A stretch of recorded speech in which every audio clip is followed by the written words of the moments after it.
ಈಗ ಜ್ವಾಳ ಇರ್ತದಲ್ಲ, ಜ್ವಾಳ ಬೆಳೆದಿರ್ತೈತಿ, ಬೆಳೆದ ತೆನಿ ಬಿಟ್ಟಿರ್ತೈತಿ. ನೀವೇನ್ ಮಾಡ್ತೀರಿ ಅಂದ್ರೆ ತೆನಿ ಕೊಯ್ತೀರಿ, ಹಿಂದಕ್ಕೆ ಹಂತಿ ಕಟ್ತಿದ್ರು, ಅದನ್ನ ಎತ್ತಿನ ಕಾಲಾಗ ಹಾಕಿ ತುಳಿಸ್ತಿದ್ರು. ಆಮೇಲೆ ಮಿಷನ್ ಬಂದು ಮಿಷನ್ಗೆ ಹಾಕಿದ್ರು. ಅಲ್ಲಿ ಅದಕ್ಕೆ ಜ್ವಾಳದ ತ್ರಾಸ ಪಟ ಪಟ ಪಟ ಪಟ ಬಡಿತಿತ್ತು. ಅದು ಆದ್ಮೇಲೆ ತಗೊಂಡು ಬಂದು ಹಿಟ್ಟಿನ ಗಿರಣಿಗೆ ಕೊಟ್ರಿ, ಅದು ಕಲ್ಲಾಗ ಹಾಕಿ ತಿರುಗುತ್ತೈತಿ, ಅಲ್ಲಿ ತ್ರಾಸ ಐತಿ ಅದಕ್ಕೆ.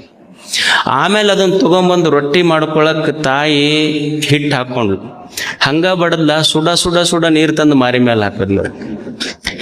ಮತ್ ಹಂಗ ಬಿಟ್ಲ, ನಾದದ್ಲ, ಅದನ್ನ ನಾದಿ ಹಾಕೊಂಡು ಮಾರಿ ಮಾರಿ ಮಾರಿ ಮಾರಿ ರಪ ರಪ ರಪ ಬಡದ್ ಪಾಪ.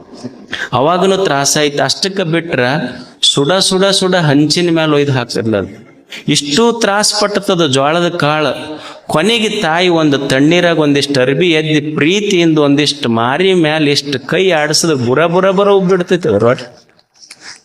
ಹಂಗ ಸಮಾಜದೊಳಗೆ ಎಷ್ಟೇ ನೋವು, ಸಂಘರ್ಷಗಳು, ಅಪಮಾನಗಳು, ನಿಂದೆಗಳು ಬಂದಾಗ್ಯೂ ಸಹಿತ ವ್ಯಕ್ತಿಯ ಜೀವನದ ಒಂದು ಹಂತದಲ್ಲಿ ಸಮಾಜ ಅವನಿಗೆ ಗುರುತಿಸ್ತು ಅಂದ್ರೆ ಸ್ವಲ್ಪ ರೊಟ್ಟಿ ಅಷ್ಟು ಸಂತೋಷ ಅನಿಸ್ತೈತೆ ಅಷ್ಟ. ಅದನ್ನ ಹೇಳ